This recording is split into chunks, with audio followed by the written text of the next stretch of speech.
So on page now 46, we have to see the students the same chapter, that is money and credit, grade 10th, variety of credit arrangements. So we have talked about the terms of credit, different now arrangements we have to see of the credit. So let's see the first the case of the small farmer. Okay, so in your book many cases are given, so let's see the case of a small farmer. So Shamal is a small farmer. Okay, so he's having 1.5 acres of land, 1.5 acres of land. And till a few years back he would borrow money from the village money lender at the interest rate of 5% per month. So you can see 5% per month money lender charges. So he is a very small farmer, Shamal, 1.5 acres of land, and he obtains the loan from the money lender. And for the last few years, Shamal has been borrowing from the agriculture traders in the village. So the another source of informal credit is agriculture trader also. So he used to give loan to the Shamal at 3% per month. Okay, so he is charging now 3% per month. At the beginning of the now cropping season, so at the beginning of the sowing only the loan is required, so the trader supplies the farm inputs on credit. Okay, the whatever seeds are required, so trader, the agriculture trader, he gives to the Shamal on credit farm inputs, which is to be repaid when the crops is ready for the harvest. So the promise is there that please give me the whatever I required, the inputs, the farm inputs now on the credit, and I will repay when my harvesting will be done, crop will come and money will be there. So besides the interest charge on the loan, so he will charge the interest also. The trader also makes a farmer a promise to sell the crop to him. So again here this is exploitation. The trader is saying to the farmer to sell the crop to him only. So this way trader ensures that the money is repaid on time. So this is a surety to the trader that if his crop will come to me, then the money will be repaid on time.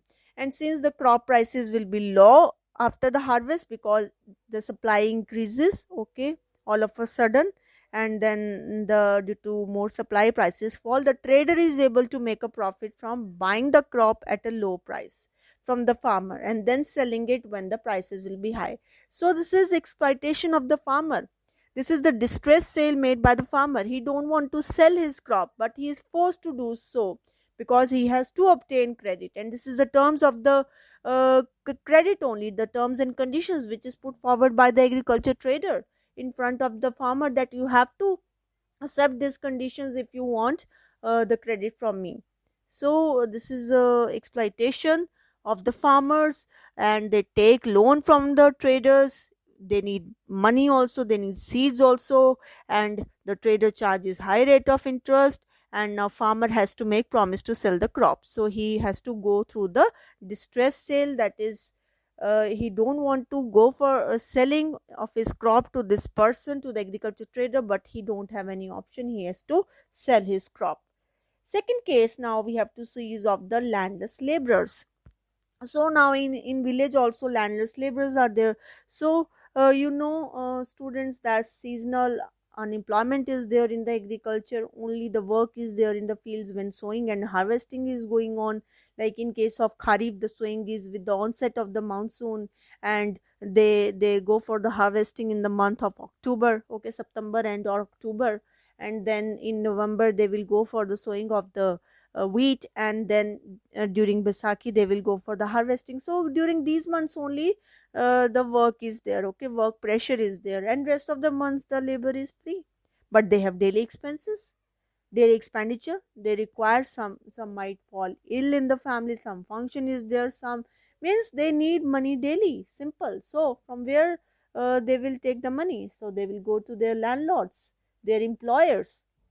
So here in your book the case is given of a Rama, okay, working in the neighboring field. So she works as an agricultural laborer, and there are several months in the year when she is not having any work, but she needs credit to meet the daily expenses. I told you, any sudden illness is there, any function is there, so they require money.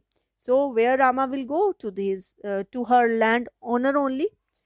Now the landowner C charges an interest rate of 5% per month, and Rama repays the money by working for the landowner. So whatever landowner will give, she will return the part.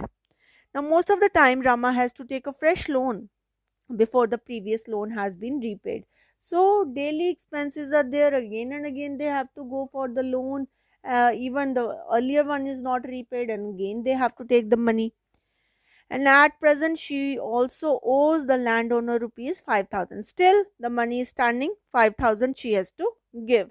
Though the landowner doesn't treat her well, so obviously he will not treat her well. Every day she is asking for the money, but she continues to work for him because she don't have any opportunity. And she gets the loan also whenever she is in need.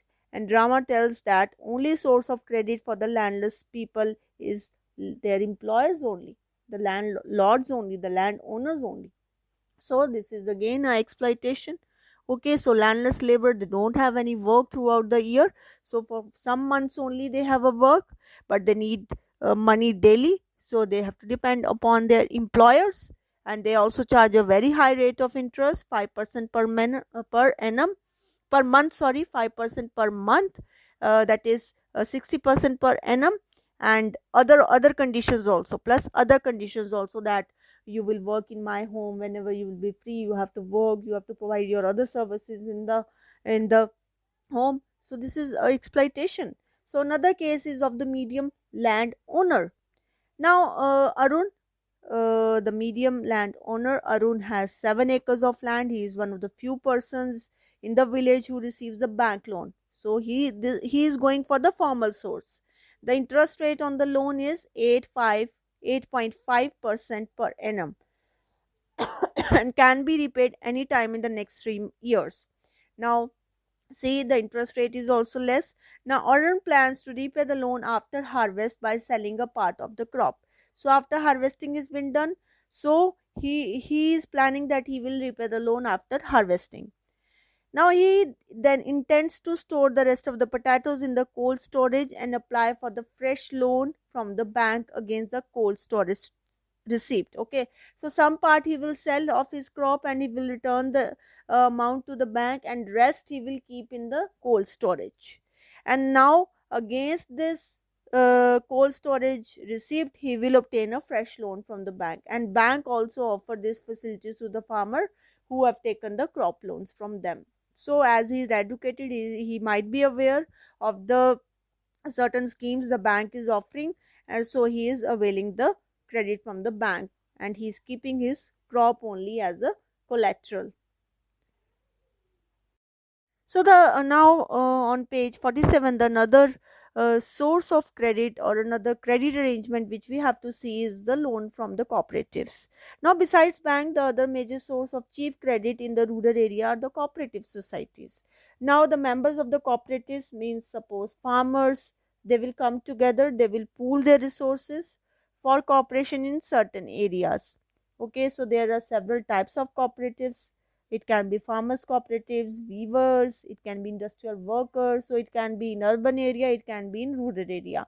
And Krishak cooperatives, okay, it is example which is given in your book from the Sonpur village. 23 farmers are the members of this cooperative. It accepts the deposits from its members who are the farmers, and with these deposits, whatever deposit they are having, they will keep it as a collateral with the bank, and cooperatives obtain a larger loan from the bank. So with this money, these funds will be used to provide loan to their members, and once these loans are repaid, another round of lending will take place. Okay, so for what purposes they are providing the loan? Like the Krishak cooperative, they provide loan for purchase of agriculture implement, if any of the farmer has to purchase any agriculture implement. Loan for cultivation, agriculture trade, okay, for agriculture trade, for cultivation, for construction of house. Okay, if anyone wants to start the pisciculture, okay, fisheries loans. So for all this variety of purposes, the loan is provided. So cooperative societies is a voluntary association of individuals having common needs who join hands for the achievement of the common economic interest, and its aim is to serve the interest of the poorer section of the society through the principle of self help. So please students understand this thing. Okay, cooperatives, So this is come under the formal source of credit, but here the exploitation is less. Okay, the exploitation is less. So besides bank, the another formal source of credit, cooperatives is also a formal source of credit which provide the cheap credit in rural areas also. Okay, so the cooperative society can be in urban area, it can be in rural area, where the specific group makes a cooperative. Okay, like farmers, I have told you, weavers. Okay, so all will be weavers, all will be farmers, and then industrial workers.